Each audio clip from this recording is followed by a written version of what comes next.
20 साल और 12 लाख से ज्यादा गाड़ियां और एक ऐसा भरोसा जो भारत की किसी भी गाड़ी ने नहीं कमाया। चाहे बात हो राजनेताओं के काफिलों की या फिर किसी बड़े परिवार के लॉन्ग ट्रिप्स की या फिर लाखों किलोमीटर चलने वाली टैक्सी, सिर्फ एक ही नाम सबसे ज्यादा फेमस है, वो है टोयोटा इनोवा क्रिस्टा। लेकिन क्या आप जानते हो जिसे लोग आंख बंद करके खरीदना चाहते थे, उस गाड़ी को टोयोटा 2027 के अंदर बंद कर देगा। आप सोच रहे होगे इसकी सेल्स कम हो गई इसलिए बंद करेगा, बिल्कुल नहीं। आज भी इनोवा की कुल सेल में से 37% हिस्सा सिर्फ इनोवा क्रिस्टा डीजल का है। तो क्या फिर इसका इंजन खराब है? बिल्कुल नहीं। 2.4 लीटर का टर्बो डीजल इंजन जो कि दुनिया के बेहतरीन इंजनों में से एक है। तो फिर टोयोटा अपनी सोने के अंडे देने वाली मुर्गी को मार क्यों देना चाहता है? तो आज की इस वीडियो में हम यही जानेंगे कि किस वजह से टोयोटा अपनी इस फेमस इनोवा क्रिस्टा को बंद करने जा रही है और गवर्नमेंट के क्या रूल्स हैं कैफे 3 और BS7 जिसकी वजह से टोयोटा मजबूर है इस गाड़ी को बंद करने के लिए। और साथ में हम जानेंगे टोयोटा का सीक्रेट प्रोजेक्ट 840D जो कि इनोवा क्रिस्टा की जगह को फुलफिल करेगा। तो वीडियो थोड़ी लंबी रहेगी पर इंफॉर्मेटिव रहेगी, बिना स्किप किए लास्ट तक देखना और अपने YouTube चैनल को सब्सक्राइब जरूर कर देना नोटिफिकेशन ऑन के साथ। इनोवा क्रिस्टा का डिसकंटिन्यू होने का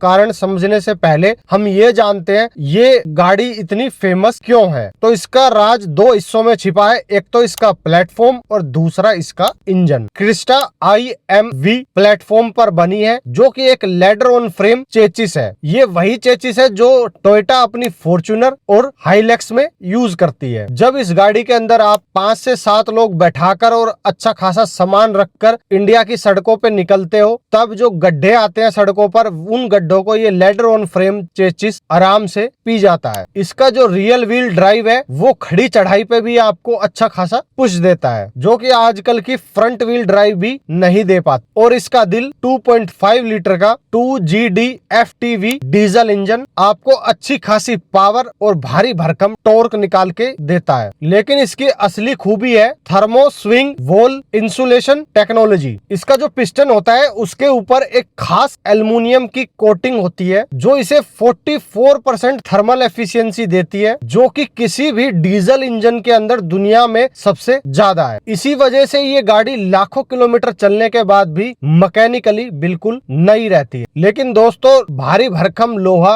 और टॉर्क से भरा हुआ इंजन यही सिरदर्दी बन रहा है टोयोटा के लिए। अब आते हैं उन रूल्स पे जिनकी वजह से टोयोटा मजबूर है। तो भाई 2027 के अंदर सरकार एक नया नियम ला रही है, cafe 3 corporate average fuel efficiency phase 3। यहाँ सबसे बड़ा कंफ्यूजन होता है, लोगों को लगता है कैफे और BS दोनों सेम ही है, पर भाई दोनों ही अलग अलग है। जो BS6 है वो भाई टेल पाइप से जो निकलने वाला जहर है उसको रोकने के लिए बना हुआ है, लेकिन कैफे भाई कार्बन डाइऑक्साइड को और जो फ्यूल की खपत है उसको कंट्रोल करने के लिए बना है। कैफे नियम जो है वो किसी एक कार पे नहीं लगता, वो कंपनी की पूरी फ्लीट पे लगता है, मतलब उसकी टोटल गाड़ियों पे लगता है। 2027 से कैफे 3 नॉर्म्स के अकॉर्डिंग टोयोटा की जो सभी बिकने वाली गाड़ियां हैं उनका CO2 एमिशन 91.7 ग्राम पर किलोमीटर से ज्यादा नहीं होना चाहिए। मतलब भाई कंपनियों को आगे जाके एक तो अपनी माइलेज को भी इंक्रीज करना पड़ेगा, दूसरा CO2 पे भी कंट्रोल करना पड़ेगा क्योंकि आगे जाके भाई फ्यूल की बड़ी दिक्कत आने वाली है। तो इसी वजह से सरकारें अभी से ही ये रूल्स बना रही हैं ताकि कम से कम CO2 निकले और कम से कम फ्यूल बर्न हो। अब समझते इनोवा क्रिस्टा को। तो भाई भारी भरकम गाड़ी होने की वजह से और टॉर्की इंजन होने की वजह से ये खूब सारा CO2 एमिशन करती है। जब टोयोटा अपनी 10 क्रिस्टा को बेचती है तो उनका एवरेज एमिशन 91.7 ग्राम पर किलोमीटर की लिमिट से ऊपर चला जाता है, जिसकी वजह से भाई गवर्नमेंट इनके ऊपर भारी भरकम करोड़ों का फाइन भी लगा सकते। तो भाई टोयोटा बचेगी कैसे? तो इसका इलाज है भाई सुपर क्रेडिट। तो भाई रूल कहता है अगर टोयोटा अपनी कोई एक इलेक्ट्रिक गाड़ी बेचती है तो वो 3x मानी जाएगी, मतलब 3 गाड़ियों के बराबर मानी जाएगी। और अगर वो अपनी कोई स्ट्रॉन्ग हाइब्रिड गाड़ी बेचती है तो वो 1.6 या 2x मानी जाएगी। इसीलिए भाई टोयोटा अपनी इनोवा क्रिस्टा डीजल को बंद करके अपनी नई इनोवा हाई क्रॉस हाइब्रिड को आगे बढ़ा रही है। हाई क्रॉस हाइब्रिड को बेचकर भाई टोयोटा को मिलेंगे सुपर क्रेडिट, जिससे उनका फ्लीट CO2 एवरेज कम हो जाएगा। तो भाई क्रिस्टा का डिसकंटिन्यू होना कोई मजबूरी नहीं है, ये सिर्फ एक गवर्नमेंट का मैथमेटिक्स है जिसकी वजह से ये कदम उठाए जा रहे हैं। अगर भाई कैफे नियम्स क्रिस्टा को थोड़ा घायल करते हैं तो भाई जो BS7 आने वाला है वो क्रिस्टा को बिल्कुल ही खत्म कर देगा। अभी हम BS6 फेज 2 में जी रहे हैं। BS6 में डीजल इंजनों को साफ रखने के लिए भाई कार कंपनीज को DPF लगाने पड़ रहे हैं, लेकिन BS7 भाई इससे भी ज्यादा खतरनाक है। BS7 में सबसे बड़ा बदलाव आएगा, OBD से हम OBM में शिफ्ट होंगे। OBM मतलब ऑन बोर्ड मॉनिटरिंग। OBD सिर्फ तब वार्निंग देता है जब कोई पार्ट खराब होता है, लेकिन भाई OBM लाइव ट्रैकिंग करेगा कि गाड़ी में से कितना जहर वो फेंक रही है, मतलब कितना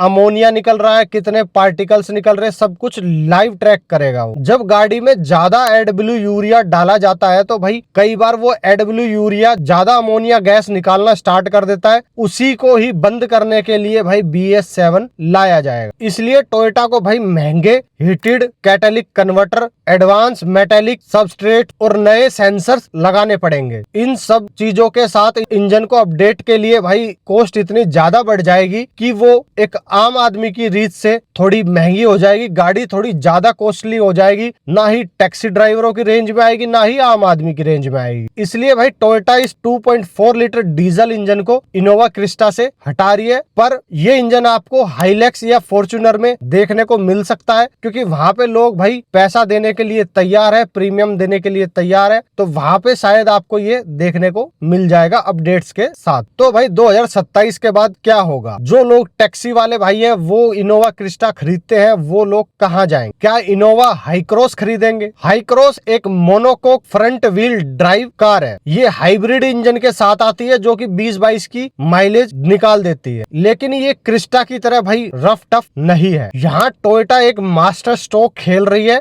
रिपोर्ट्स के मुताबिक टोयोटा भाई अपने एक सीक्रेट प्रोजेक्ट पे काम कर रही है जिसका कोड नेम है प्रोजेक्ट 840D। ये 840D और कुछ भी नहीं है बल्कि इनोवा हाई क्रॉस हाइब्रिड को एक सस्ते दामों पे लेके आना, एक बेसिक वर्जन उसका लाना, जिससे कि वो फ्लीट ओनर्स, टैक्सी ओनर्स, उनकी रेंज में ये गाड़ी आ जाए। इसमें से ये बड़े बड़े काम के फीचर्स सारे हटा देंगे, सनरूफ हुई या टच स्क्रीन हुई या जो भी फीचर्स जो ज्यादा कॉस्ट को बढ़ा रहे हैं उन सब को हटा के सिर्फ एक हाइब्रिड इंजन के साथ गाड़ी को देंगे, ताकि इनोवा क्रिस्टा की जगह को वो फुलफिल कर पाए। यानी इनोवा क्रिस्टा बंद होने के बाद टैक्सी वालों को एक सस्ती माइलेज देने वाली हाइब्रिड इनोवा हाई क्रॉस मिल पाए। इस खबर का भाई मार्केट पे एकदम उल्टा असर हुआ है। ज्यादातर गाड़ियां जब डिसकंटिन्यू होती है तो उनकी रीसेल वैल्यू डाउन आ जाती है, पर यहाँ पे भाई बिल्कुल उल्टा हो रहा है। इनोवा क्रिस्टा की रीसेल वैल्यू और ज्यादा बढ़ गई है, क्योंकि ये गाड़ी फिर आने वाले टाइमों में नहीं मिलने वाली है। तो जिनके पास ये गाड़ी है वो ना ही बेचे तो अच्छा है इस गाड़ी को, और जो अभी लेने वाले इनोवा क्रिस्टा वो फटाफट ले ले, क्योंकि आने वाले टाइम में ये गाड़ी जल्दी ही बंद होने वाली। मैं बात कर रहा हूँ डीजल की। और बाकी रही भाई पार्ट्स की बात, ये जो सेम इंजन और सेम चेसिस है ये भाई इनके हाइलैक्स और फॉर्च्यूनर में तो मिलता ही है, तो आगे जाके आपको पार्ट्स की कोई कमी होने वाली नहीं है, क्योंकि ये फॉर्च्यूनर और हाइलैक्स में तो कंटिन्यू करेंगे ही शायद, तो आपको पार्ट्स की इतनी कोई खास दिक्कत आने वाली नहीं है आगे फ्यूचर में। तो दोस्तों आपको क्या लगता है, इनोवा हाई क्रॉस जगह ले पाएगी इनोवा क्रिस्टा की? क्या वो उसकी सारी कमियों को फुलफिल कर पाएगी? कमेंट बॉक्स के अंदर अपनी राय जरूर बताएं। बाकी भाई पोल्यूशन इतना बढ़ चुका है, ये सख्त नियम लाने जरूरी है। अगर हम अच्छे रहेंगे, स्वस्थ रहेंगे तो गाड़ियां तभी चला पाएंगे, वरना बड़ी बड़ी बीमारियों के साथ हम गाड़ियों को कहां से चला पाएंगे। तो वीडियो को ज्यादा से ज्यादा फेसबुक व्हाट्सएप ग्रुप पे शेयर मारो, लाइक फॉलो सब्सक्राइब तो कर ही देना।